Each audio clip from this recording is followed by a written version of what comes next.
Okay, so the first question that we have for you is, what does it mean to be the best? I think to continually improve in whatever your endeavor is, because if you're standing still, you're stagnant and you're not getting better, so you're getting worse. And to make that your mission every day, to get up to be better than you were yesterday.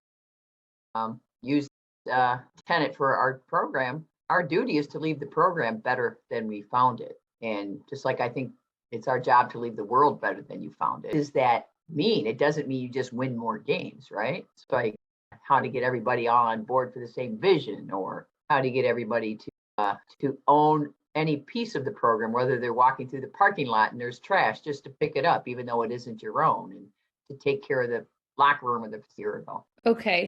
So, what lessons from the game do you take and relate to life? Well, I think it's what athletics is meant to be. It's meant to take our sport, softball, but you're also going to have baseball here, and you doesn't matter. Right now, we're in football season, and the whole intent of adding athletics into education was because it's such an educational experience. They're teaching the lessons that will carry you way further in life than the books that you study. Litigated. One student athlete wrote us an email, baby. She had her first child, and she said, I went into labor and went into that room, and it was nothing like, it was like when we had to run the time mile back when we did that. And that prepared me so much for having my baby for that judge. And I mean, we parents, we teach them that failing isn't failure. You fall down, you get up. You fall down 9 times, you get up 10, and that you persevere and you have persistence. You learn how to make something bigger than yourself, become a part of something bigger than yourself. Those are the lessons that's why we have athletics. Winning games is just, we use that as a vehicle to teach the lessons, and kind of my philosophy on why we do. What would you tell either your younger self or aspiring coaches that are situations at different divisions or different schools to just keep chipping away? I will say that when I first came to Michigan, I had to learn some of those lessons that maybe I had learned on the field of play, but now I had to learn how to have persistence as a head coach, and how to, as I talk about in my Title IX talk, my first 10 years was about surviving every day, just trying to put the team on the field. Practice uniforms. We didn't have a facility. We had to drag our own field. We didn't have an assistant coach that she came in but for practice. But you learn through all the kids you coach, and the years of experience teach you that actually we get really caught up in the present and how you have to step back and take perspective every day. The things that you deal with, and you have to really be able to step back and realize this is a long journey. It's a long road, and there's a lot of hills. There's a lot of going uphill. There's a lot of downhills, a lot of bumps. Sometimes you got to make a left turn and you got to make a right turn to get back on track.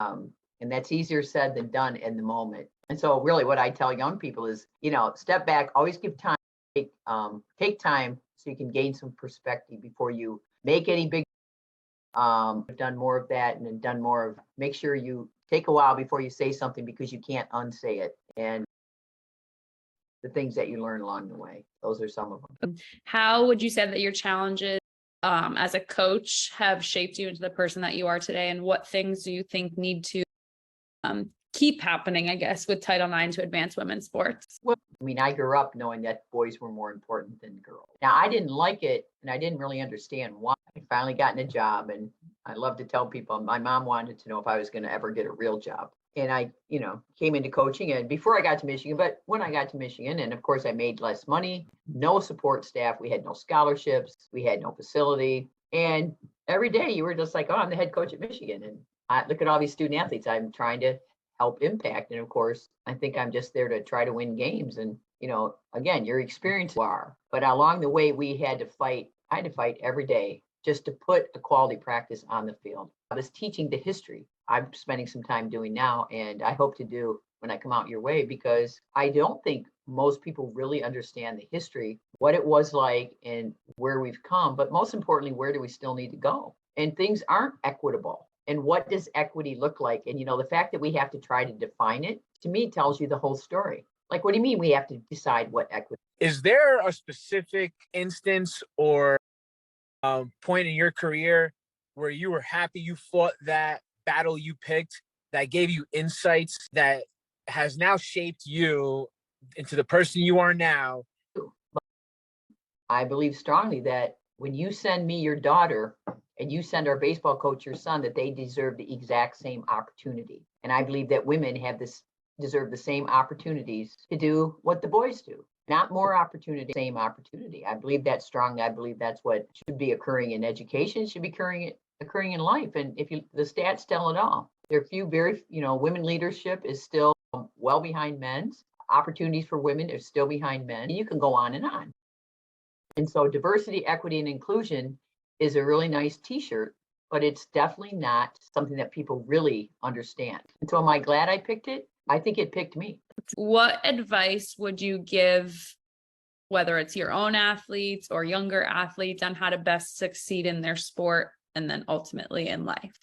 So be the best you can be at whatever you're doing. And if it isn't what you aspire to, that's good. You should have high aspirations. But the thing are like, they don't like the rung they're on and they think they should just be at the next rung. And that's not how it works in life. That is one of the biggest things that they learn. And once you are really good at what you do, because that's how you get promoted. You come in on the lowest level of the corporate world and then you do really well and people notice you and then they move you. What would your advice be for those like-minded coaches that are so committed, have so much skin in the game, and that it'll help them to share their journey more with the families, the players, of what it takes? Well, communication, one of the most important things that we do. And, to me, it starts in the recruiting process when you're recruiting these families and, because the kids are a product of their family environment. And the lack of persistence and perseverance today is because really parents want instant success and expect it. I never got anybody on the All-American wall. They got themselves on the All-American wall by going through those lessons. But those lessons are definitely a little harder today, I believe, because we are a society of instant social media and we all look and see everybody else's success and compare ourselves to me. And I always said this is not easy.